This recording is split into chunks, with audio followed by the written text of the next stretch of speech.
Broncos playmaker Ezra Mam is firming to make his Origin debut, with Cameron Munster to miss the entire series through injury. Mam's last chance to impress Maroons selectors before the Game 1 team is announced. It comes in a match that's already vitally important for the 5/8. Ezra Mam's connection to Queensland stretches all the way to the top tip. The proud Torres Strait Islander joined by teammates for the launch of the Broncos' Indigenous round jersey.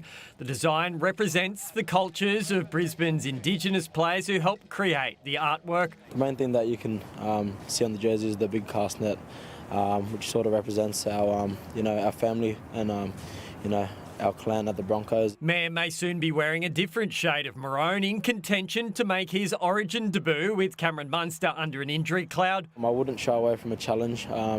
It's a very high standard of football played in Origin, so if I was picked, I'd take with both hands and put my best foot forward for the state. Mam's grand final hat-trick last year convinced Maroon selectors he can deliver on the big stage. It was just a big confidence booster for myself.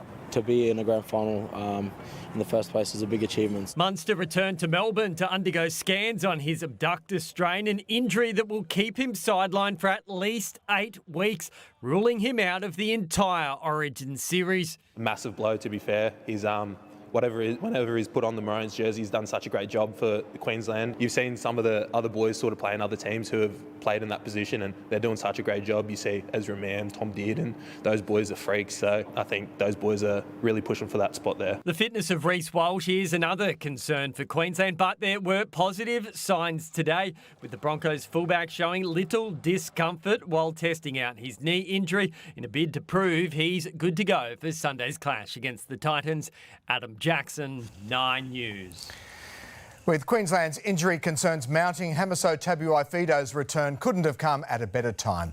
The Hammer back to his electrifying best in leading the Dolphins to a third straight win. A sight to behold, Hamiso Tabuai-Fido in full flight in his return. The Dolphins fullback showing no signs of the hamstring injury that sidelined him for a month. Felt pretty good out there. Obviously had to get up to top speed there at one point, so but the Hammy's feeling good. The Hammer crossing again in the 70th minute to seal the 24-12 win. His health a sight for sore eyes for Maroons fans. The 4 to 5 weeks I had off, I really did work on it just to get it back to 100%, because that's probably my weapon is speed. Get 2 games under my belt and hopefully get the call from Billy. The Hammer also had a hand in the Dolphins' first try, Jack Bostock's 9th of the season, equal most in the NRL.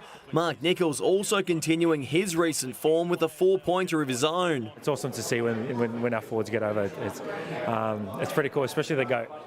He's an awesome character and he's awesome for our team. The Dolphins now with 7 wins from their first 10 games, the latest victory cementing their spot in the top 4. I think the vibe and the standards we set at training has been good, so everyone's being held accountable. Though the performance was far from perfect, the Dolphins completing at just 71%. Too many errors, especially in that second half. Just probably a little bit of lack of concentration. The side sat 5th this time last year, but won just 3 of their last 14 games. Their improved depth the key to ensuring that doesn't happen again. We don't ask anyone to come up and be Hammer or be Herbie, but come up and do an awesome job and be themselves. Jacob Funk, 9 News.